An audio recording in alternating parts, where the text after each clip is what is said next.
一个傻子也配娶我？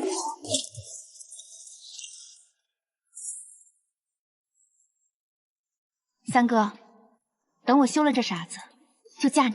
所有人都以为我真是个傻子，包括我的父皇萧衍跟那些争权夺位的皇兄，还有即将成为我妻子的女将军。可他们不知道，我装傻等的就是今天。行了，既然你们喜欢玩羞辱，那我就陪你们玩个大的。等我撕下这张傻了20年的面具时，希望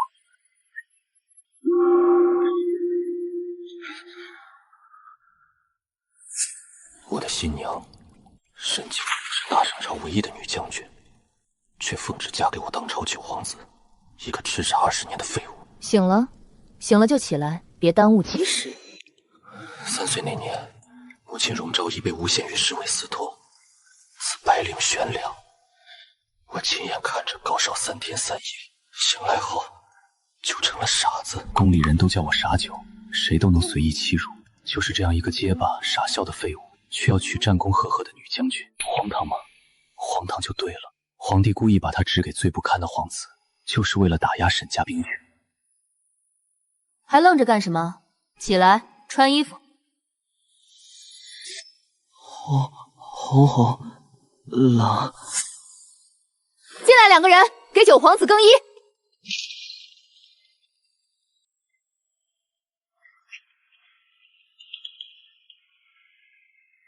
听着，傻子，今天这场婚礼，你我都是棋子。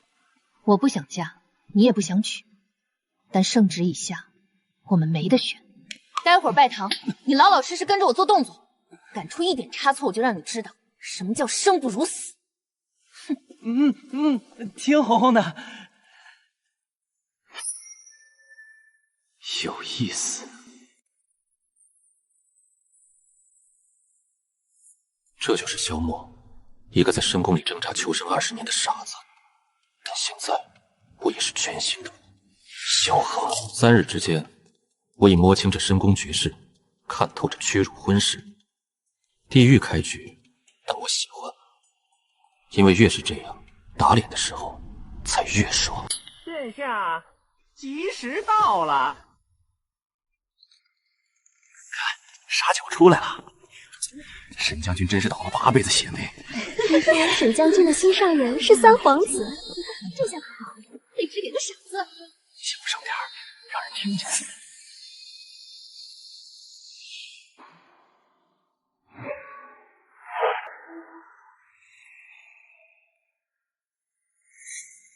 3皇子萧诀，沈惊鸿的白月光。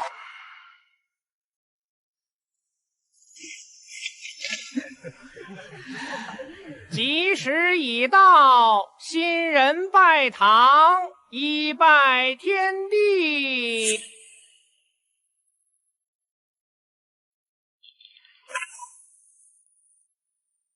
2拜高堂，夫妻对拜。月好看。礼成送入洞房。沈爱卿，该入洞房了。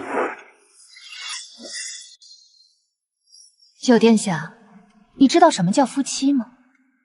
我来教你。沈惊鸿，你放肆！看清楚了，这就是我沈惊鸿的丈夫，一个连自己衣服都穿不好的傻子。一个傻子也配娶我？今日我沈惊鸿把话放在这，这桩婚事我不认，这个傻子我不认。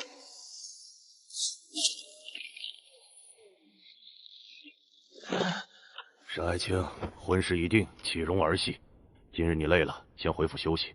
九皇子也送回去。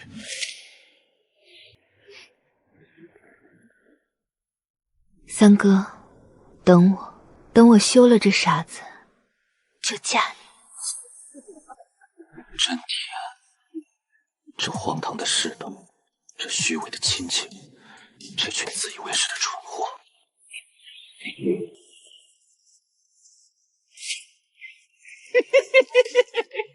从今天起，游戏开始了，而你们都是我的棋子。真是晦气，摊上这么个主子，谁说不是？连沈将军都敢得罪，以后有他好受的。活该，傻子就该待在傻子该待的地方。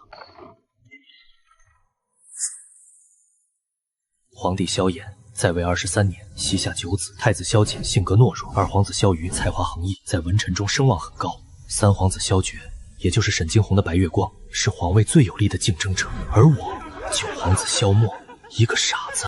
默儿，记住，活下去，装傻，装得越像越好。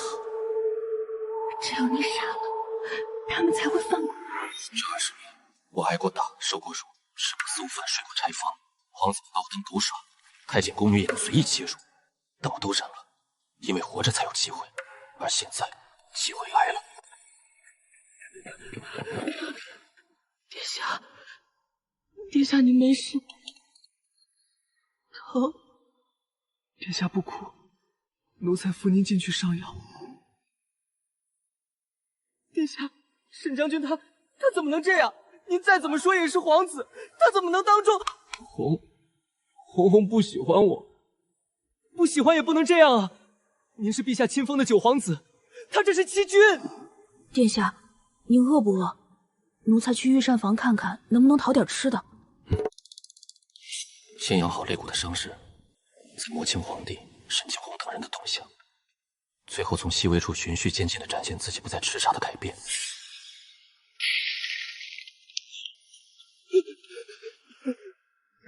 哟，九殿下还活着呢。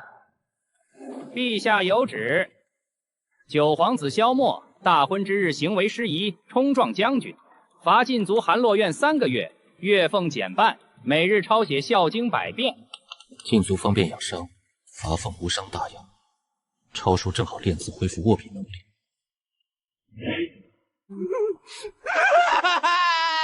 不要！我要吃饭。陛下说了，禁足期间每日2餐，每餐1菜1汤，不得有荤腥。九殿下，您就凑合吃吧。九殿下，今天您可把陛下的脸都丢尽了。要不是看在您是个傻子的份上，恐怕就不是禁足这么简单了。好自为之。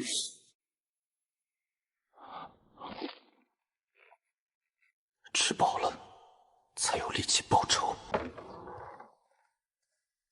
殿下，您吃过了。你吃。殿下，奴才不饿，您吃。吃。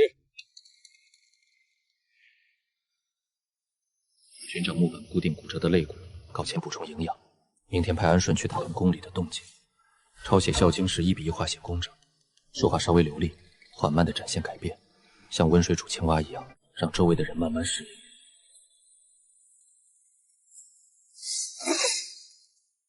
一个傻子也配娶我？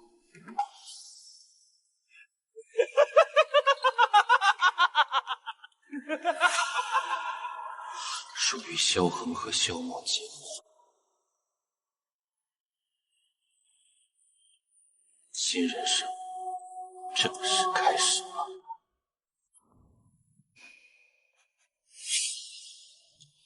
殿下，陛下这几天心情很不好，已经杖毙了好几个办事不力的太监。沈将军回府后就闭门不出，据说递上去的却是要求解除婚约的奏章。三皇子被陛下罚闭门思过1个月，朝堂上更是吵翻了天。文官们弹劾沈将军目无君上，武官们力保沈将军功在社稷。皇帝在忍，沈惊鸿在逼，三皇子在等，而自己也在等一个翻盘的机会。殿下，御膳房说连1菜1汤都不给了，只给2个馒头。奴才去求他们，被赶出来了。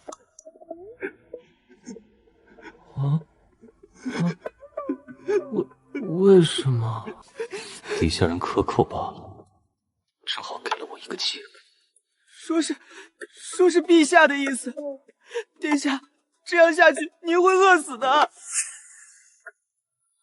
安顺，你去御花园摘点花。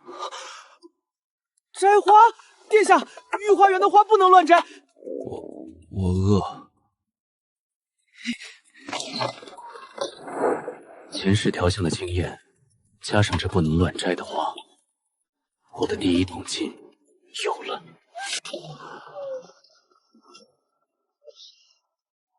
殿下，奴才摘了些桂花和茉莉，差点被巡逻的侍卫发现。够了，你去太医院那边想办法弄点薄木叶、艾草和陈皮来。殿下，这是好香！卖掉，给上宫局的小宫女1个1两银子。1两？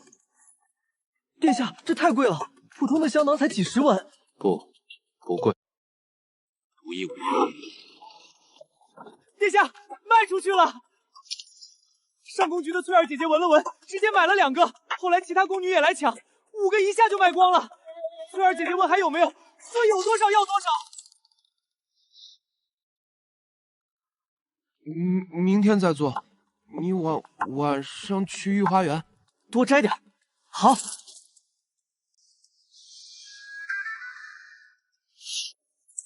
去太医院买治骨伤和补气血的好药，再去御膳房打点加个肉菜。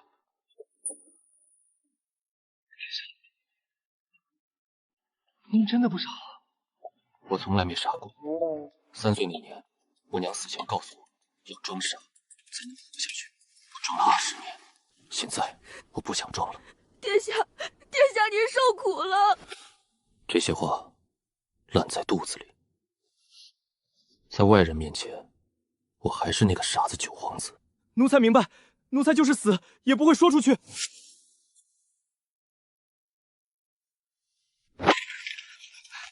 殿下，宫里传来消息，沈惊鸿进宫了。殿下，您小心点儿，沈将军他……没事，等着我回来。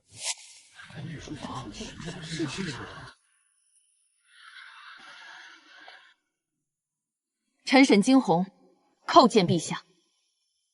都进来。沈惊鸿，你可知罪？臣知罪。大婚之日，臣行为失当，冲撞皇室，罪该万死。罪该万死？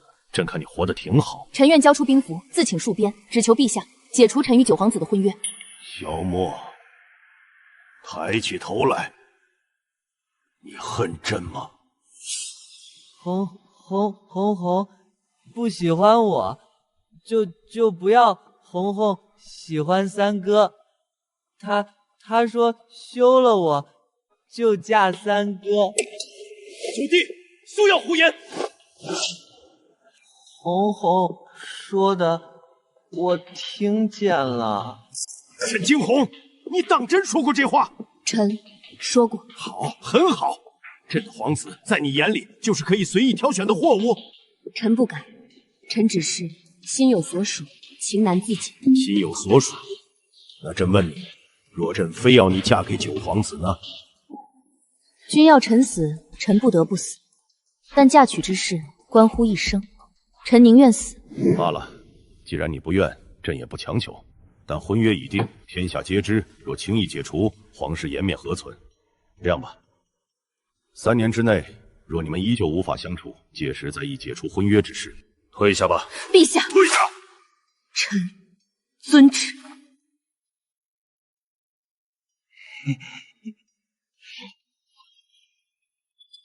萧默，抬起头来，你恨朕吗？不恨。为什么？因为父皇给我饭吃，给我衣服穿。你娘是朕对不起她，这些年你受苦了。从今天起，禁足解除，月俸恢复，再加1倍。缺什么跟内务部说。谢父皇。下去吧，去查查九皇子最近在做什么。奴才遵旨。殿下怎么样？没事了，禁足解除了。太好了！安顺，明天开始，我要读书。读书？对，读史、读兵书、读治国策，这天下我要了。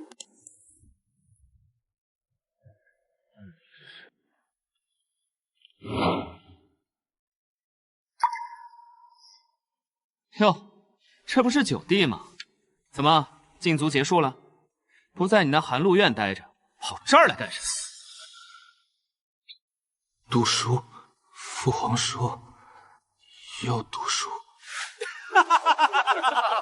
读书？你认得字吗？怕不是连《三字经》都念不全吧？六弟，少说两句。哼，三哥，我说的是实话。一个傻子读什么书？浪费纸墨。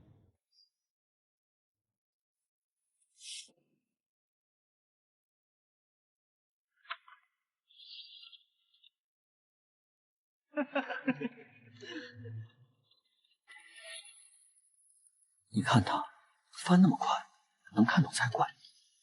算了，别管他，一个傻子，爱看就让他看。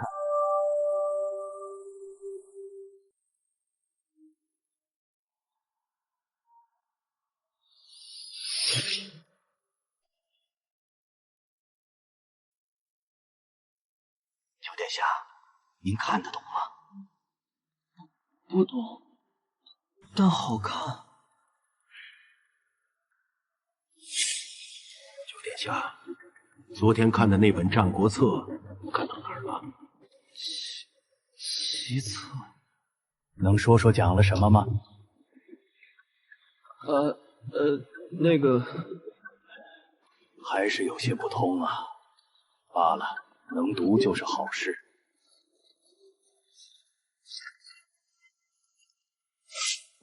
听说老九最近天天去翰林院读书。是，九弟近来确实用功。陈学士说，虽天资有限，但勤能捕捉。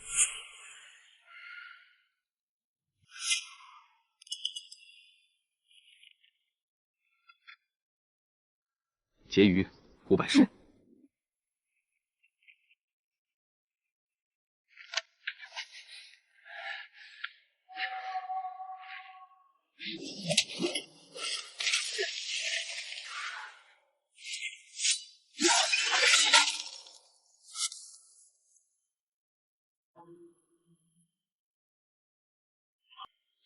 这画的圈圈从后面打，是不是就散了？九殿下，您真的是那个传闻中的传闻？说我傻？我是傻，但傻子也想读书。九殿下，此计绝妙！好玩，大家一起看。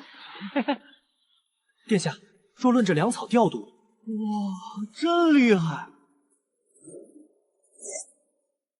半年了，藏书、隐卫、人脉，沈惊鸿，第二次交锋要来了。每年秋天，皇帝都会带着皇子大臣进军去京郊围场狩猎。按理说，我一个傻子皇子是不必去的。老九也去，让他见见世面。但今年，皇帝点了我的名。安顺，暗中通知隐卫，在围场外围接应。今天这场秋猎绝对不会太平。殿下，奴才听说，明日狩猎，三皇子提议分组进行，2人一组，比赛猎获。陛下同意了。分组？谁和谁一组？都先决定。但奴才看见负责准备签筒的太监是三皇子的人，还有奴才去马厩看过了，咱们的马被人动了手脚，马蹄铁松了，骑快了肯定会摔。处理了吗？奴才偷偷紧了，但不敢大动，怕打草惊蛇。做得好。不管明天发生什么，兵来将挡，水来土掩。抽签分组，2人一组，日落前返回，以猎获多少定胜负。胜者陛下有重赏，七祖九皇子萧默与镇国侯沈惊鸿一嘴。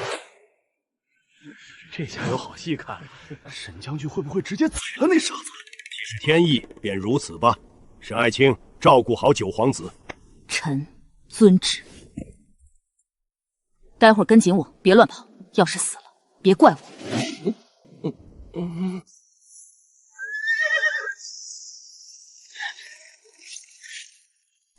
带着个傻子，只会拖累我。你在这里等着，我去前面看看。一起？你跟着只会拖累我，老实待着。1个时辰后我回来接你。把我丢在这里借刀杀人，那我便让这山谷变成修罗场。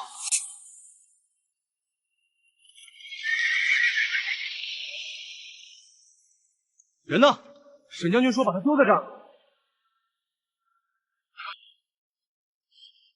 蛇，好大的蛇！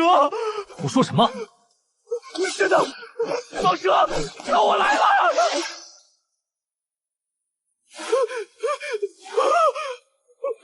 火，着火了！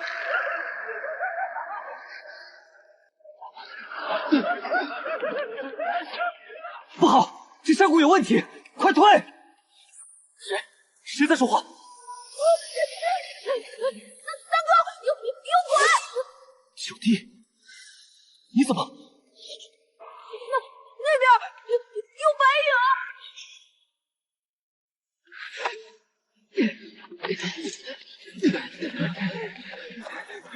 该死，这山谷不干净，快走！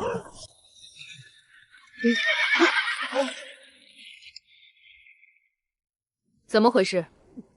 山谷里有不干净的东西，六弟和这侍卫中了邪。你呢？没事？没事，三哥救了我。太子威武！老九，第一次狩猎，感觉如何？吓人，有鬼！哪儿来的鬼？是你胆子小。沈爱卿，九皇子没给你添麻烦吧？九殿下，很安静。那就好，你们下去休息吧。殿下，你没事吧？没事。六哥怎么样了？太医说喝了药好多了，但还在说胡话。殿下，真是瘴气吗？九殿下，我能进去吗？今天在山谷，你真的看见白影了？看见了，飘来飘去。那你为什么没事？三殿下他们中了招，你却好好的。我躲起来了，躲在树丛里，没敢看。你知道今天如果我不回来，你可能就死在山谷里了吗？知道。那你不恨我？红红，不是故意的。明天跟紧我。这围场里的好戏才刚刚开始。秋猎之后，日子似乎恢复了平静，但我知道暗流正涌动。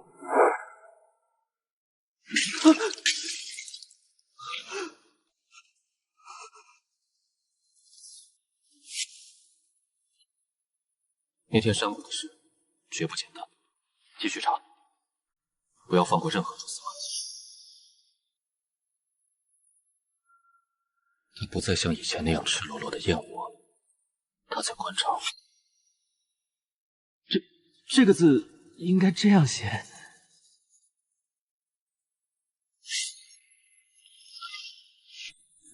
很好，从今日起，你们分散到京城各处开武馆，做镖师，混入商队。记住，暗中收集情报，积累人脉。这批货走南方，那边利润更高。钱庄的事要低调，不能让人查到殿下。当年我娘荣昭义的案子，必须查清楚，找当年的旧人，不惜代价。殿下，老奴已经找到一个线索，欢宜局有个王嬷嬷，当年在荣昭义宫中做事。九九殿下，老奴对不住荣昭仪娘娘啊！王嬷嬷，把你知道的都告诉我。荣昭仪如娘娘是江南人，性子温软，待下人和产。她进宫那年才16岁，第2年就生了您。陛下那时很宠爱娘娘，3天2头往我们宫里跑。变故发生在您3岁那年，那天晚上，陛下在娘娘宫里用膳，喝多了就歇下了。半夜突然有侍卫闯进来，说抓到一个刺客，那刺客招供说和荣昭仪娘娘有私情。陛下大怒，当场就让人搜宫。结果在娘娘的装碟里搜出了一封情书，还有一枚男人的玉佩。娘娘喊冤，说那些东西不是她的，但没人信。陛下气得当场扇了娘娘一巴掌。那陷害她的人是谁？老奴不知道，但老奴记得那晚来搜宫的是皇后身边的刘公公。后来娘娘死了，刘公公得了赏，升了内务府副总管。娘娘死前那天，3皇子来过。三哥，他来干什么？3皇子那时7岁，说找您玩，您发烧睡着，他待会儿就走了。皇后张氏、德妃，3皇子萧决，这盘棋比我想象的更复杂。殿下，接下来怎么办？等时机。传旨，除夕宫宴，让9皇子萧默在宴上背诵《孝经》。朕要看看老九这半年到底有没有长进。是，陛下。皇帝在试探我，试探我这半年到底是真读书还是假读书。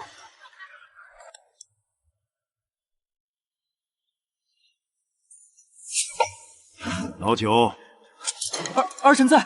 听说你这半年在翰林院读书颇为用功，今日除夕，朕想听听你读书的成果，就背《孝经》吧，开篇即可。仲尼居，宗子氏。子曰：先王有至德要道，以顺天下，民用和睦，上下无怨，汝知之乎？宗子必奚曰：参不敏，何足以知之？子曰：夫孝，德之本也。教之所由生，身体发肤，受之父母，不敢毁伤，孝之始也。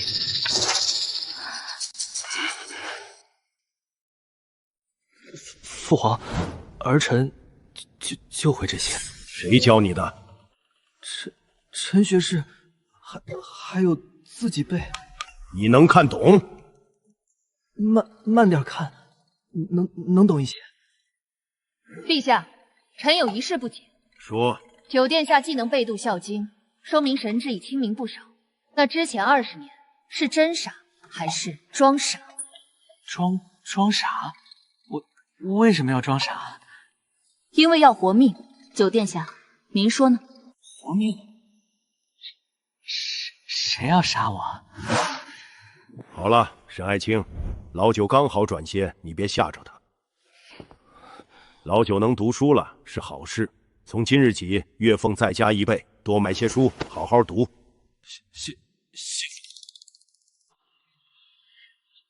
从今天起，看我的眼神不一样了，我不能再完全装傻了。9皇子，你到底是谁？九弟，留步。三哥，今天背得很好，看来这半年九弟确实长进了不少。谢谢三哥。不过九弟是什么时候开始好转？怎么也不告诉三哥一声，三哥好替你高兴。就这半年，读书就好些了。是吗？那山谷里的瘴气，九弟怎么没事？我躲起来了。躲哪儿了？树丛里。那么巧，就你没中招。可能是运气好。九弟运气确实好，以后有什么需要帮忙的，尽管来找三哥。谢三哥。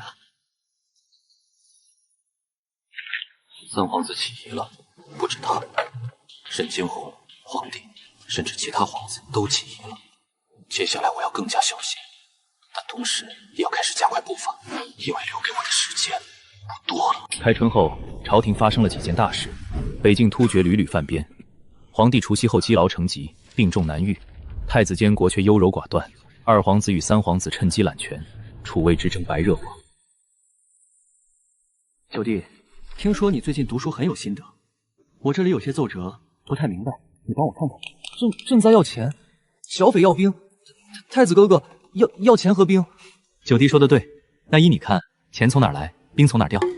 不知道，太子哥哥聪明，肯定知道。九弟，你觉得三弟这人怎么样？三哥好看，像画里的人。三皇子给你的。荣昭仪谁？你娘。三皇子说他知道一些当年的事，想和你聊聊。我不记得了，三哥找错人了。九殿下，有时候装傻装得太久，会真的变成傻子。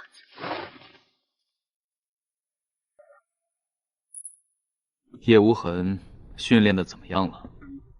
回主子，第一批12人已经合格，第二批20人正在训练。另外，按照您的吩咐，我们在京城开了3家武馆、5家镖局、2家酒楼，都安排了自己人。情报网呢？已经初步建立，皇宫里有7个眼线，朝中大臣府里有12个，边关有5个。很好。第一，查三皇子，我要知道他所有的秘密，尤其是和我娘有关的。查当年荣昭一案的细节，所有涉案的人，不管死的活的都要查。第三，准备一批人混入北境军。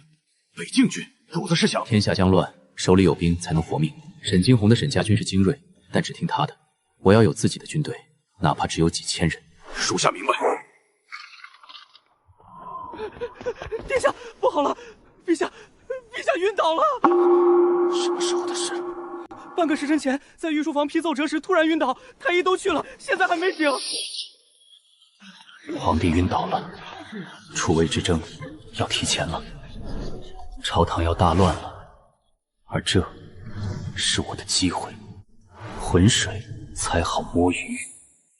陛下是急火攻心，加上旧疾复发，需要静养，暂时无性命之危。干什么？陛下年事已高，这次伤了根本，以后恐怕不能太过劳累了。沈惊鸿听旨，命你即刻启程，前往江南治水。臣接旨。这明摆着是要把沈惊鸿支开，把他调走，三皇子就少了一条路。九殿下，我要去北境了。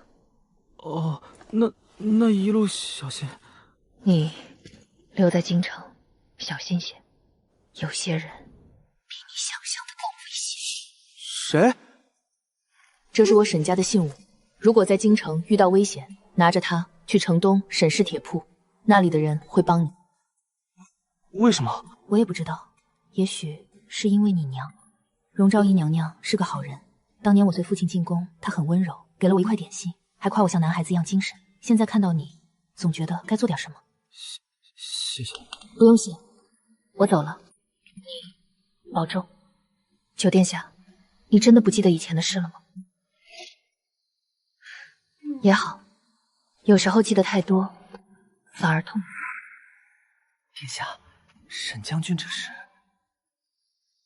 他在还人情，还我娘的人情。但真的只是这样吗？我不知道。第二天，沈惊鸿离京，三皇子去送他，给了他一封信。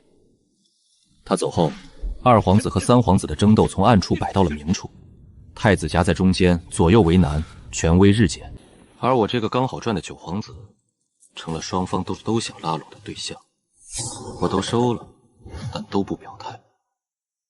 我在等一个最佳的时机。报！北境军报，沈惊鸿大破突厥，斩杀突厥可汗，但自己也受了重伤，昏迷不醒。沈爱卿忠勇可嘉。沈惊鸿这一伤，北境军心不稳，北境危矣，而这也是我的机会。北京那边，我们的人混进去了，混进去了37个，都在中层军官位置。另外，按照您的吩咐，我们在北境开了3家马场、5家粮铺、2家兵器铺。很好，传令下去，北境所有产业全力支持沈惊鸿。他要药改药，要粮给粮，要钱给钱。主子，这沈将军可是三皇子的人。现在不是了，他现在只是一个重伤的将军。一个需要帮助的人。可是，照做。是，沈清湖，这是我欠你的人情。接下来的路各走各的，但总有一天我们会再见。到那时，希望你还能记得这块玉佩的主人。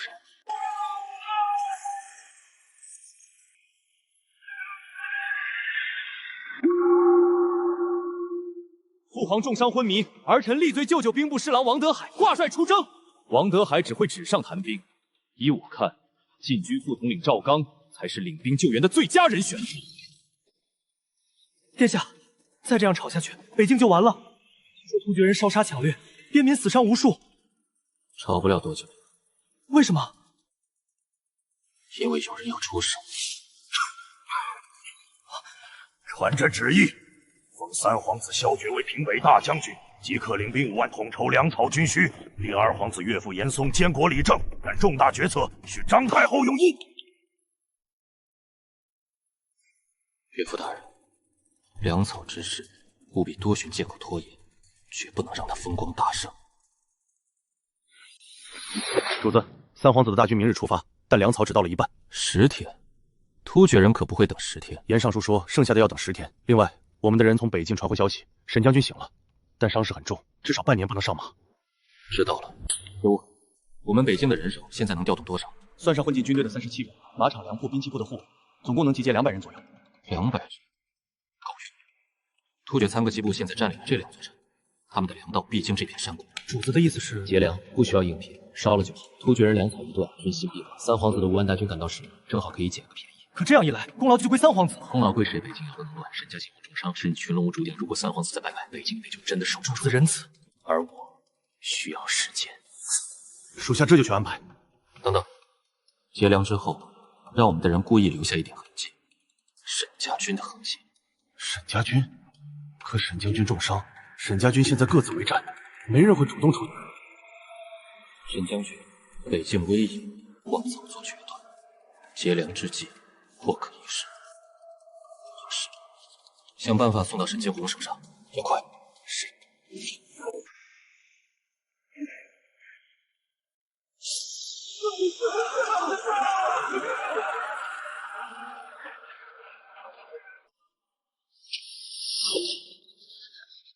好！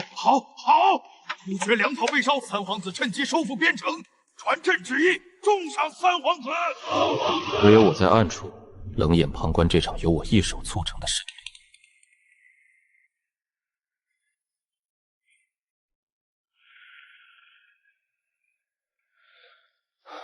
他知道了，知道有人在暗中帮他，也知道该怎么做。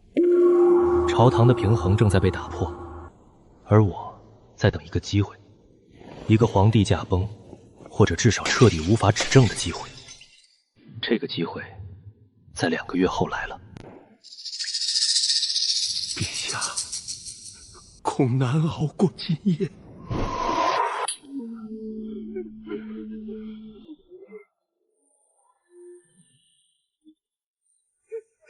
陛下驾崩了，太子殿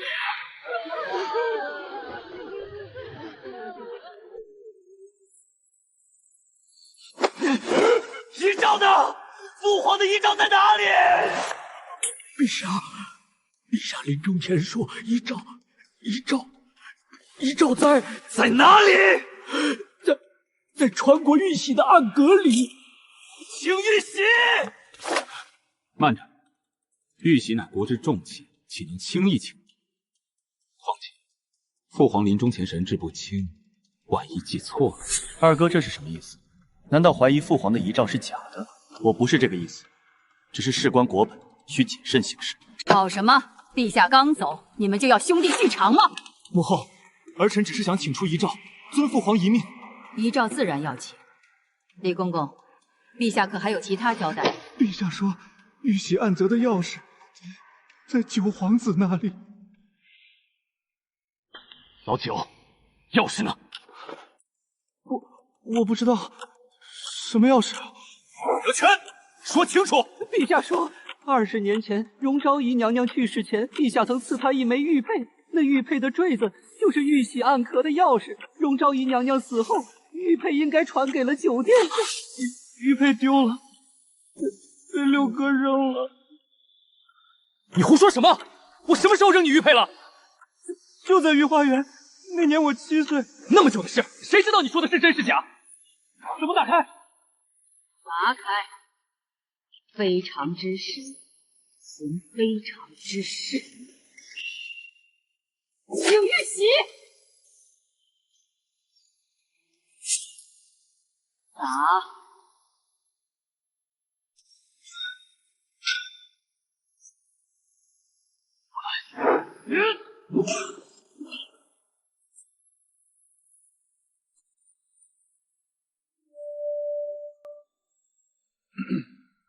皇九子萧默仁孝聪慧，身硕镇凶，宜成大统。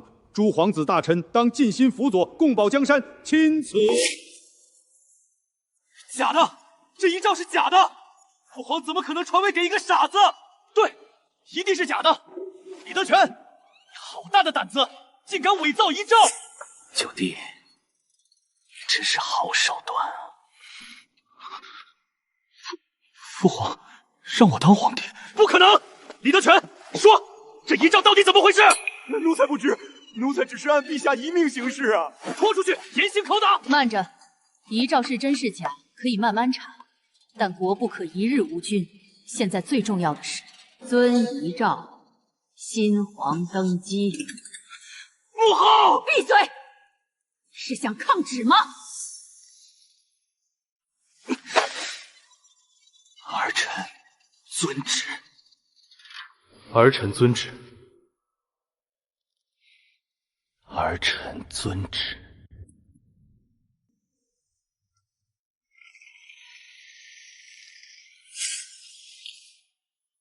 主子，一切都安排好了，我们在宫外的人手已经全部就位，宫里有17个我们的人，分布在各个要害部门。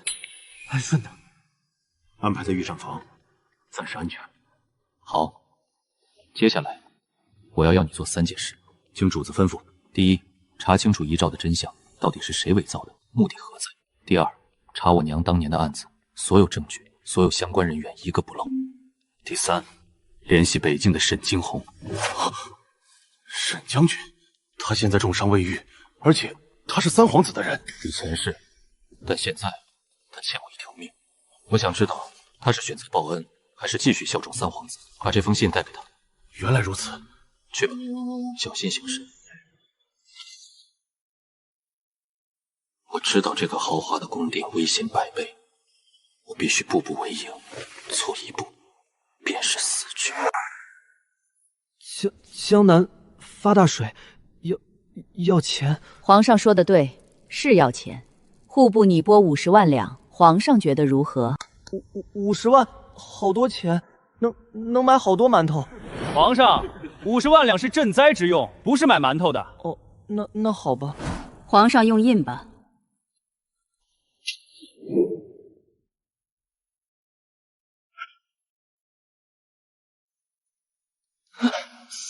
三哥，皇上，臣有一事不明，想请教皇上。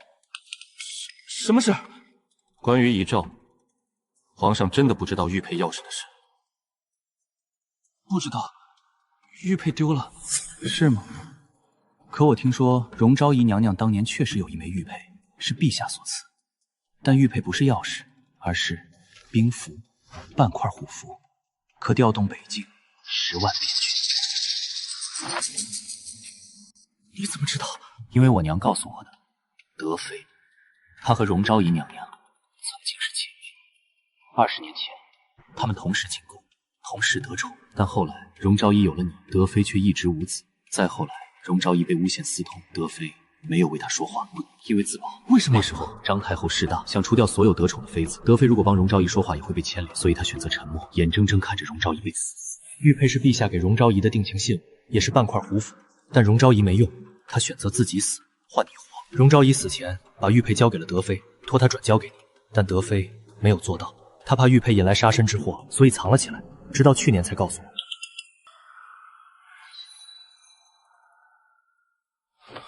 玉佩在哪里？在我这里，现在物归原主。三哥，为什么现在给我？因为我想跟你合作。我知道你不傻，至少不像表面上那么傻。劫粮的事是你做的，对吧？什么劫粮？不用装了，沈金红写信告诉我了。如果你真傻，怎么可能在翰林院读那么多书？怎么可能在秋猎山谷全身而退？九弟，我们合作吧。你当你的皇帝，我当我的摄政王。你只需要在合适的时候给我想要的东西。兵权，北境30万沈家家军，我要一半。沈惊红会同意吗？他会的，因为他欠我的。好，但我要先查清我娘的案子。可以，当年的事我也想知道真相。主子，查到了，当年指证荣昭仪娘娘私通的侍卫叫王虎，是张太后娘家远房亲戚。他3年前已经病死了，但他儿子还在京城开酒铺。还有呢？当年搜出情书和玉佩的刘公公，现在是内务府副总管，但我们的人发现，他每个月都会秘密出宫一次，去城西的一处宅子。那宅子的主人是二皇子的门人。二皇子也参与了。另外，德妃娘娘身边的嬷嬷说，当年荣昭仪娘娘被赐死前，德妃娘娘曾经去过冷宫，两人关起门来谈了1个时辰，谈了什么没人知道。但嬷嬷听见荣昭仪娘娘最后说了一句：“照顾好默儿。”所以德妃不是完全力帮我娘，她只是能力有限。还有一件事，我们查了当年太医的记录，荣昭仪娘娘被赐死前3个月曾经中过毒。德妃娘娘私下查过，发现毒是从皇后宫里流出来的。荣昭仪娘娘中毒后，陛下大怒，加彻查。张太后怕查到自己头上，所以先下手为强，用私通的罪名诬陷娘娘。张太后想毒死我娘，那为什么后来改用私通的罪名？因为毒被发现了，一环扣一环。张太后为了除掉娘娘，真是费尽心机。人证有王虎的儿子刘公公，还有当年经手毒药的宫女。物证时间太久很难证。够了，有人证就行。主子打算怎么做？等一个合适的时机。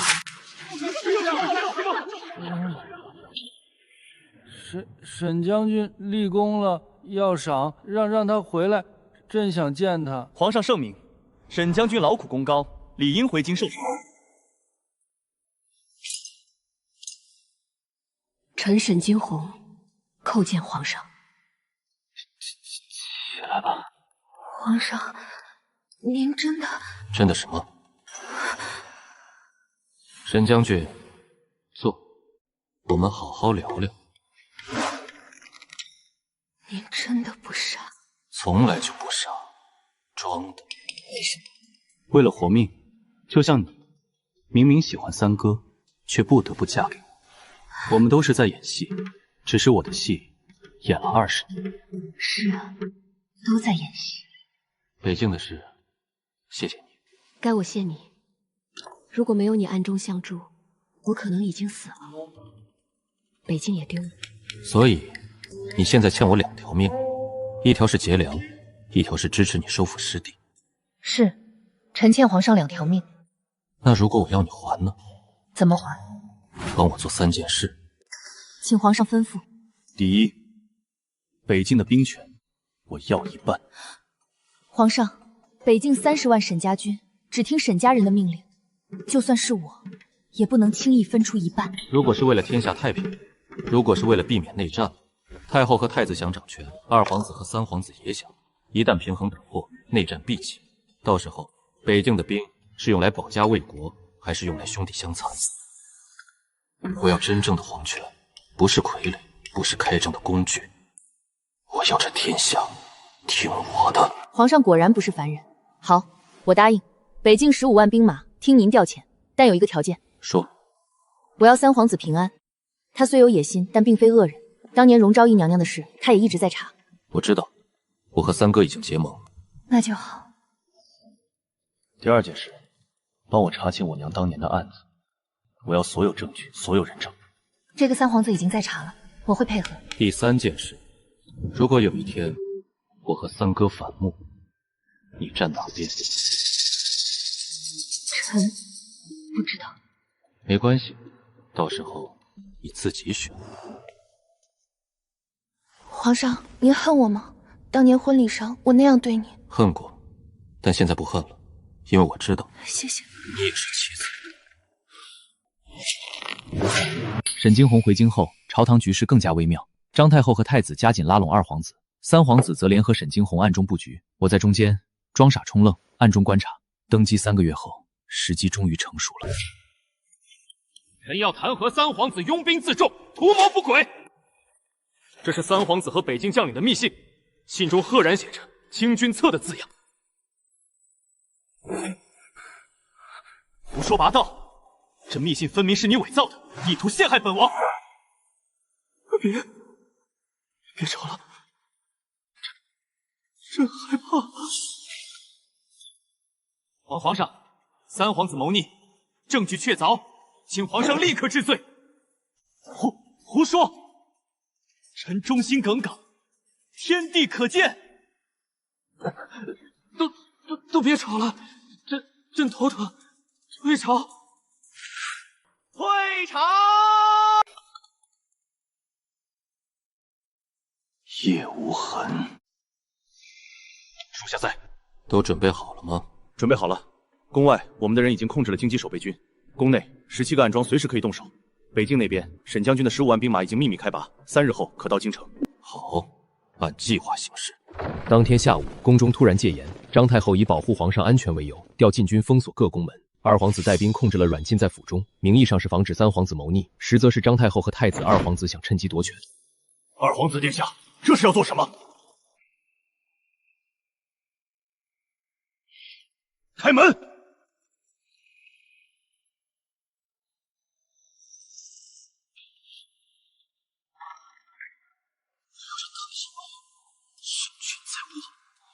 然后一网打尽。皇上，三皇子谋逆，证据确凿，为保社稷安稳，请皇上下旨，废三皇子为庶人，赐死。赐死！不要，三哥是好人。皇上，此事不能心软，三弟不死，后患无穷。皇上若不下旨，臣等只能清君侧了。你知道我为什么不傻了吗？因为我从来就不傻，装了20年，累了，不想装了。你很意外，母后，您当年毒害我娘的时候，没想到她儿子会装傻活下来吧？胡说什么？荣昭仪是自寻死路，与我无关。是吗？带上，把你们知道的都说出来。是太后下毒诬陷荣娘娘，是太后逼死娘娘的。母后，这是真的。逆子，你伪造证据，诬陷哀家。是不是伪造？二哥最清楚，因为当年的事，二哥也参与了，对吧？你胡说什么？刘公公每个月去城西宅子，见的就是二哥的门人。二哥，你早就知道太后的阴谋，但你不仅不阻止，还暗中帮忙，因为你也想除掉我娘，除掉我这个潜在威胁。你血口喷人！是不是血口喷人？让刘公公说。是二皇子让奴才在荣昭仪娘娘宫里放情书和玉佩的，奴才罪该万死。现在该算账。胡家，三哥来的正好，张太后和二哥谋逆，证据确凿。三哥觉得该怎么处置？谋逆大罪，当诛。好，那就诛。皇上，母后只是一时糊涂，求皇上开恩。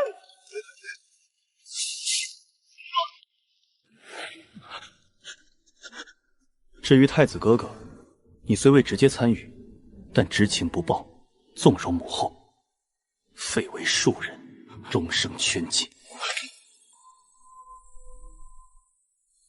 朕装傻20年，只为今日。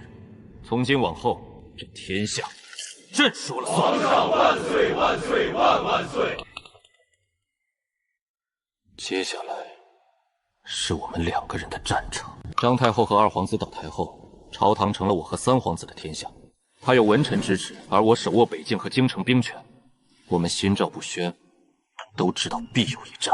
3年时间，我为荣昭仪平反，整顿朝纲，发展经济。北境固若金汤，新军战斗力大增，国力日盛，而我和三哥的矛盾也日益渐切。皇上户部乃国之命脉，需用老成持重之人。朕觉得年轻人更有锐气。皇上这是要独断专行，摄政王这是要架空朕。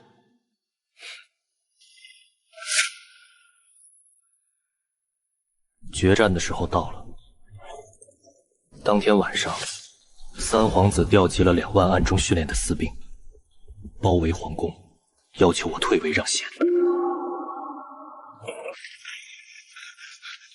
皇上，三皇子的人攻进来了。慌什么？让赵刚按计划行事。是。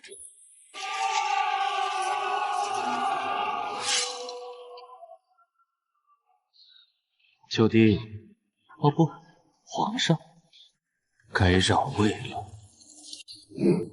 三哥这么着急，不等沈将军来吗？沈惊鸿在北境，赶不回来。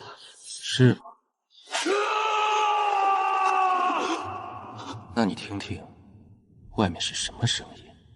不可能，我派人盯着北境，他怎么可能？因为你派的人也是我的人。三哥，你输了。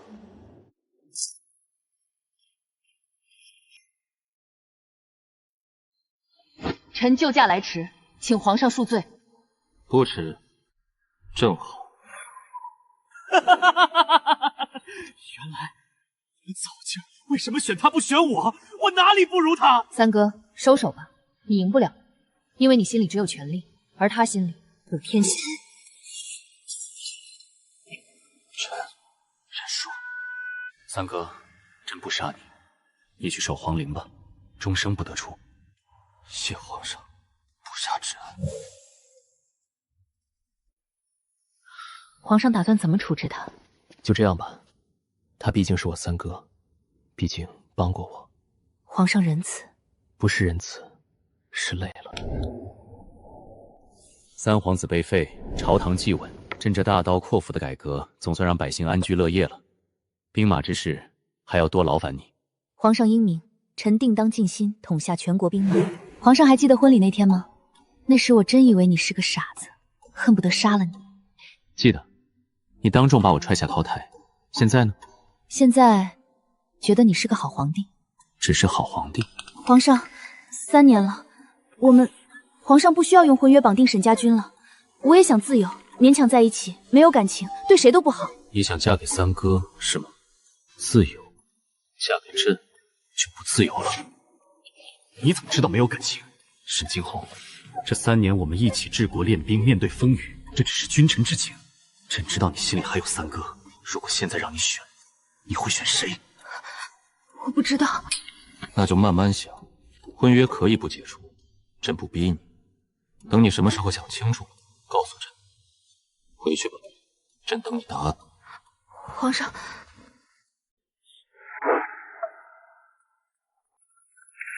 皇上，突厥新可汗集结10万大军犯边，北境是我的责任，臣请求回北境。好，朕准了，但有个条件，朕跟你一起去。皇上，万万不可！御驾亲征，太危险了。正因为危险，朕才要去。朕要让将士们知道，他们的皇帝不是躲在京城享乐的懦夫。皇上，您怎么会懂这些？您真是个奇才。看书学的，兵书、史书，还有自己琢磨的，不是奇才，只是不想死。大圣的将士们，誓死守卫北境，朕与你们同在。杀！将突厥赶出我们的疆土！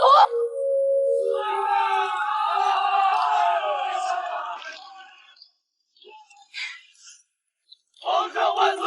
臣帅威武！众将士辛苦了，今日不醉不归。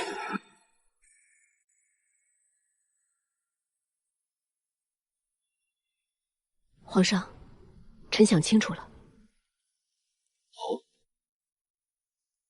臣选您，不是因为您是皇帝，不是因为报恩，是因为这3年，这3个月，臣看到了一个真正的君王，一个值得托付的人。想清楚了，不后悔。不后悔。皇上，您您说，如果当年我没有当众羞辱您，我们现在会怎样？可能还是这样，也可能不是，因为有些路必须走，必须受，然后才能成长，才能珍惜。皇上，谢谢你，谢谢你，让我知道什么是爱，什么是责任，什么是天下。谢什么？也谢谢你，让我知道，装傻20年，值得。